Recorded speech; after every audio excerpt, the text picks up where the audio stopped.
Welcome back नाजरीन। जो मुज़ाकरात की बातें हैं, अंसार अब्बासी साहब ने आज ये बात कही है, और तो इसका सारा जो कच्चा छट्टा है या जो इसका लोग जिनसे हम बात करते हैं, वो जो 3-4 दिन पहले कॉलम छपे और जिसमें माफ़ी और वो सारी बात हुई, ये सब उसका फॉलो अप है। और कहीं हुकूमत परेशान नज़र आ रही है कि मुज़ाकरात कहीं उधर से ना शुरू हो जाएं।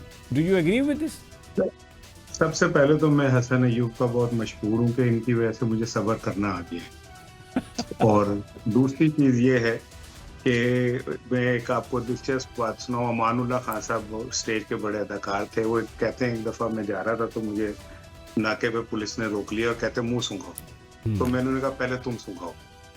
तो ये जो उनसे पीटीआई से श्योरिटी ले रहे हैं लोग कि आप प्रॉब्लम करें, एस्टैब्लिशमेंट की तरफ जाएंगे, तो गोद में किसकी बैठे हुए हैं? कैसा लतीफा है ये कि वो लोग जो हुकूमत ही किसी और के सर पे कर रहे हैं, वो सामने वाले से कह रहे हैं कि जी आप हमें वादा करें कि आप इधर हमारी तरफ नहीं आएंगे, जानी जा समीब रहीम पे मेरा है। तो इससे अंदाजा कर लें कि उनकी संजीदगी कितनी है। दूसरी बड़ी इंपॉर्टेंट चीज मैं आपको एक बात बताऊं, देखें, अगर हुकूमत वाकई संजीदा है तो फिर ये साबित करे, क्योंकि इस केस में हुकूमत ने संजीदगी साबित करनी, पीटीआई ने नहीं करनी।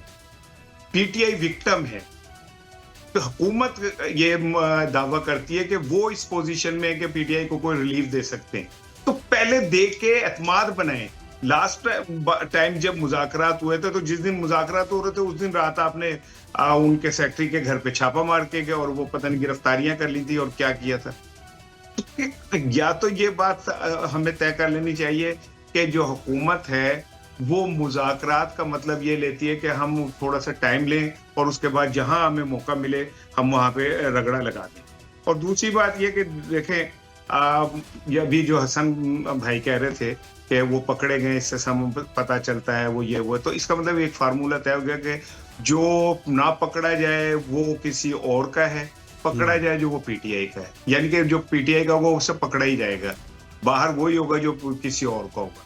वो कैसा फार्मूला हमने बना लिया ये किस किस्म का हम वो कर रहे हैं? हुकूमत को ये क्यों नहीं समझ आ रही इस बात की कि ये वक्त का पहिया है, बड़ी तेजी से घूमता है। मैंने अपनी लाइफ में बड़े बड़े चीजों को मिनटों में उल्ट पुल्ट होते देखा है। आपने सियासी तौर पे जितनी कालक अपने मुंह पे मल ली है, तारीख माफ नहीं करेगी आपको, ये बात याद रखिएगा। जमहूरियत के नाम पे आपने जितना पाकिस्तान के जमहूरी निजाम का बेड़ा गर्क किया, शहबाज शरीफ कभी भी हीरो के तौर पे विलन लिखे जाएंगे पाकिस्तानी जमहूरियत को तबाह करने वाले। अगर आप अब भी ये समझते हैं कि हाँ में कुछ थोड़ी सी हमारे में ताकत है, हम कुछ कर सकते हैं, तो सबसे पहले तो जो पार्लियामेंट के आपके कायदे अवान है तहरीक इंसाफ के, उनको बहाल करवाएं ना। ये कैसी आप मुज़ाकरात कर रहे हैं कि 3 पाकिस्तान के मेजर प्लेटफॉर्म के ऊपर अपोजिशन लीडर ही उड़ा दिया आपने और आपके बड़े उस पर तालियां बजा रहे। समी साहब, मेरी जाती राय यही है कि अगर आपने मुज़ाकरात करने तो मुज़ाकरात मेरी राय में कहीं और ही होने हैं, फैसले कहीं और होने हैं। ये दिल नवाज हो सकते हैं, नजर शनास भी हो सकते हैं, लेकिन इलाज करने वाले नहीं है। इलाज कहीं और है। ये अपने ऊपर करते रहे कि साढ़े ते भी शक के कह दे रहे, लेकिन ना इनके हाथ में देने को कुछ है। इनका तो स्पीकर के प्रोडक्शन ऑर्डर को कोई नहीं मानता। इन्होंने क्या किसी से को रिलीफ देना है? वो एक जो है जेलर उठा के बाहर फेंक देता है। तो मुज़ाकरात कहीं और होने चाहिए और होने चाहिए। मैं ये कहता हूँ कि मेरी एक जुमला सुन लीजिए कि होने चाहिए, उन लोगों, उन दो में भी होने चाहिए, एस्टेब्लिशमेंट और पीटीआई में भी, ताकि पाकिस्तान किसी बनने लगे, पाकिस्तान के लोग किसी बनने लगे। हसन, एक तो जो इसार राना साहब ने बात कही, और दूसरा कुछ ऐसा लगता नहीं है कि जैसे गवर्नमेंट किसी दबाव में है।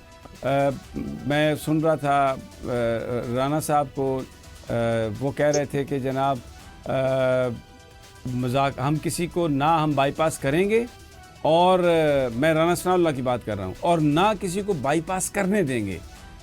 किसको वो सुना रहे थे ये? फिर उनकी कैप्टन सफदर साहब भी कह रहे थे कि बुशरा बीबी के साथ उनको जेल में नहीं होना चाहिए था, उनको बाहर होना चाहिए था, और मुलाकातें जो हैं उसकी भी इजाज़त होनी चाहिए। तो कत्ल के मुल्ज़मान से भी फैमिलीज़ मिलती है जाके। ये कुछ चीज़ें जो आ रही हैं बहुत अरसे के बाद, पिछले 1.5-2 साल के बाद पहली दफ़ा कुछ इस तरह के बयानात आ रहे हैं, कुछ ऐसा लग रहा है जैसे गवर्नमेंट किसी दबाव में है।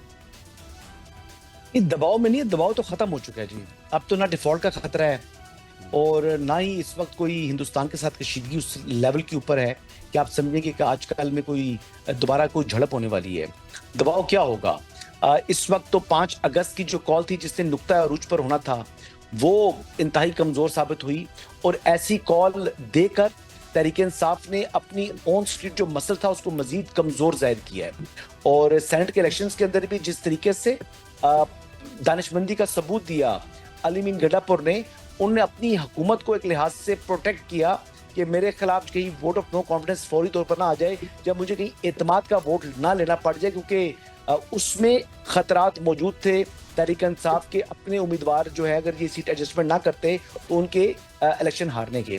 और दूसरी इसी के कंटिन्यूएशन में आपको ये बता दूं कि पीटीआई में का जो एक फॉरवर्ड ब्लॉक जिसे कह सकते हैं वो एक लिहाज से तैयार हुआ है खैबर पख्तूनख्वा के अंदर। और समी भाई मैं आपसे बिल्कुल सच बोलूंगा कि जब चाहें जिस वक्त चाहें वो इस हुकूमत को तब्दील कर सकते हैं, जो कि एक अकलौती हुकूमत है पाकिस्तान तहरीक इंसाफ के तो पास। क्यों नहीं करते खैबर पख्तूनख्वा के तो अंदर क्यों नहीं करते? अगर कर सकते हैं तो क्यों नहीं करते? वहाँ के जो मसाइल हैं, वहाँ के जो हालात हैं, जो दहशतगर्दी है, ये चंद चीजें ऐसी हैं जो कि रास्ते में रुकावट बनी हुई है एक लिहाज से कि कौन अपने गले पे जो है ये मेडल सजा ले। ठीक है, अच्छा मैं इसार राना साहब आपकी तरफ आता हूँ, लेकिन हसन एक मुझे जरा अगर आप जल्दी से इसका जवाब दे दें। 18वीं तरमीम रोल बैक करने और मजीद सूबे छोटे बनाने, इस पे कहीं हुकूमत जो है ऐसा लगता है कि वो डिफरेंट पेज पे है, और जो मेरा सवाल था वो दबाव कहीं और से है कि ये चीज़ें करनी है। मैं ये अब जानना चाह रहा था। नहीं देखिए, अभी तो देखिए 27वीं आईनी तरमीम जो है वो अभी नहीं आ रही, वो आनी है लेकिन उसमें सूबे नहीं है जी, ये आपको क्लैरिटी से बता रहा हूँ। तो यही तो इख्तिलाफ की वजह लग रही है ना, यहीं पर तो इख्तिलाफ है ही नहीं जी, वहां से भी नहीं है जी, बस छोड़ दें आप बात। अच्छा, ज्यादा बात मैं नहीं कर सकता इस पर, कुछ भी नहीं है। ठीक है, there is nothing as such, सारे मामला फिट हैं। इसार राना साहब, हसन अयूब साहब कहते हैं कि छोटे सूबों के मामले पर, 27वीं तरमीम के मामले पर बिल्कुल we are on the same page. वाकई सेम पेज है? अगर सेम पेज होते हैं तो इसाक डार साहब को ये कहने की क्या जरूरत है कि अभी तुम 26वीं तरमीम हजम नहीं कर सके सही तरह। यानी हजम वो चीज होती है, करने की कोशिश होती है जो आपके बॉडी की मंशा के खिलाफ आप में उतार दी जाए, ठीक है ना। तो इसाक डार तो कह रहे हैं कि अभी तो हम तो 26वीं तरमीम हजम नहीं कर सके, यानी उन्हें कड़वी गोली जो खिलाई गई, कड़वी गोली थी या गोला था, तो वो एतराफ कर रहे। अब ये जो सेम पेज और ये है, तो मैं तो इसाक डार साहब वो हसन की क्रेडिबिलिटी को तो मैं चैलेंज ही नहीं कर सकता। अल्लाह माफ करे, मैंने क़यामत में अल्लाह को भी शक्ल दिखानी है लेकिन मैं इसाक डार साहब की क्रेडिबिलिटी को भी चैलेंज नहीं कर सकता। तो ये बात छोड़ दें, एक पेज और ये पेज वो पेज। मैंने पहली हुकूमत देखी जो एक पेज पे नहीं है, एक पेज के निचले पोर्शन की तरफ जो कहीं को कोना है ना, वहां पे है। पहले एक पेज होता है जहाँ दो चीजें बराबरी की सतह पे 60-40 हो जाए इस तरह। तो ये तो एक पेज वाले बात ही भूल जाए। ये तो माशाल्लाह, अब मैं क्या कहूँ, beggars can not be chooser. अब इतना भी ना लेके जाएं कि अब आप जैसे कह रहे हैं कि जी लाहौर को हम टोक्यो बना देंगे, तो टोक्यो का कसूर क्या है भाई? उसको इतना नीचे कैसे गिराएंगे हम कि वो लाहौर के बराबर है? पहले हम पेरिस बनाने निकले थे, अब टोक्यो बनाने निकले। हम कह रहे हैं बंदा ही बना दें यहाँ पे किसी को तो बेहतर है। तो ये एक पेज वेज छोड़ दे, लेकिन आपको मैं बताऊं 27वीं तरमीम आनी है और तहलका खेज आनी है, और उसके बाद बहुत सारे नक्शे बदल जाएंगे। मैं तो अभी आपको कह रहा हूँ कि नवंबर के एंड तक आप देखेगा आपको बहुत सारी चेंजेस नजर आ जाएंगे आपको। ये राना साहब किसको कह रहे थे, राना सनाउल्लाह, कि हम बाईपास करने की इजाज़त नहीं देंगे, खुद भी बाईपास नहीं करेंगे मुज़ाकरात के मामले पर? आप दोनों में से कोई भी जवाब दे सकेगा? सर राना साहब की बहुत सी बात, जी जी जी हसन, राना सनाउल्लाह साहब की बहुत सी बातें उनकी ज़ाती राय में होती हैं। वो कोई हुकूमत की पॉलिसी नहीं होती। जिस तरीके से उन्होंने कासिम और सलमान की गिरफ्तारी के हवाले से बात की थी, तो सेम डे मैंने कह दिया था कि हुकूमत का कोई इरादा नहीं है अगर वो आएंगे तो वो, बल्कि उनकी मुलाकात को फैसिलिटेट किया जाएगा जो बानी चेयरमैन तहरीक इंसाफ के साथ, क्योंकि वो फर्स्ट ब्लड फैमिली हैं इमरान खान साहब की, और एक फॉर्मर प्राइम मिनिस्टर हैं, उनके बच्चे अगर उनसे लेकिन मुलाकात अभी नहीं तक करना उनका चाहें, जो तो मसला किसी था को वीजे इतराज का नहीं है। और वो जो नायकॉप का था वो तो हल नहीं किया सरकार ने, वो तो वहीं पे स्टक है, वो तो उन दरखास्तों का जवाब तक नहीं दिया। अच्छा, मैं आपको ये बताऊं कि मेरे एक दोस्त थे, आयरलैंड से उनका ताल्लुक था। उन्होंने वीज़ा अप्लाई किया था पाकिस्तान का, तो वो टेक्निकली उन्होंने 3 मरतबा, मतलब वो गोरा है लेकिन गोरे ने भी 3 मरतबा वीज़ा गलत अप्लाई किया जी। तो वो वीज़ा उनको रिजेक्ट हो जाता था, और बड़ी खुशी हुई देखकर कि पाकिस्तान का वीज़ा भी जो है ना वो अंग्रेज़ों का रिजेक्ट होता है।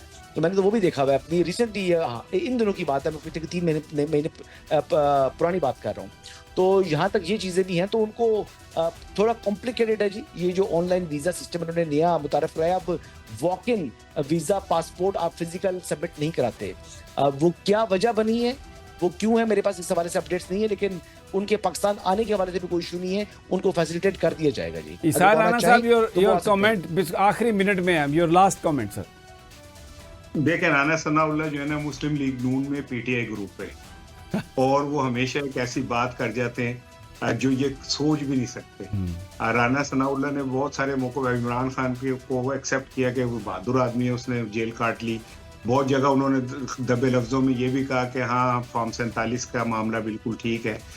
अब जो उन्होंने ये ताज़ा तरीन बात की है, तो ये कोई भी इनमें इतने बहादुर नहीं कि वो ये कहे कि हाँ, उन्होंने राना सनाउल्लाह ने डायरेक्ट उन लोगों को कहा है जिन लोगों की वजह से वो खुद इलेक्शन से बाहर बैठ गए, और बाकी लोग जो है ना इलेक्शन के अंदर जीत के और हुकूमत में बैठ गए।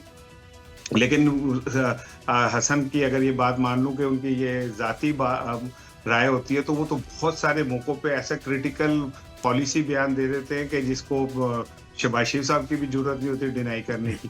तो मैं नहीं समझता, और यही वजह है कि नवाज शरीफ साहब अब उन्हें सेनेट में भी ले जा रहे हैं, और वो ये समझते हैं कि कहीं मैंने कभी जिंदगी में थोड़ा सा एंटी एस्टेब्लिशमेंट स्टांस लेने की का ख्याल आया तो राना सनाउल्लाह को पार्लियामेंट में होना चाहिए। बहुत शुक्रिया हसन आपका, इसार राना साहब आपका भी बहुत शुक्रिया। ये था आज का प्रोग्राम, कल फिर इंशाल्लाह मुलाकात होगी, अल्लाह निगहबान।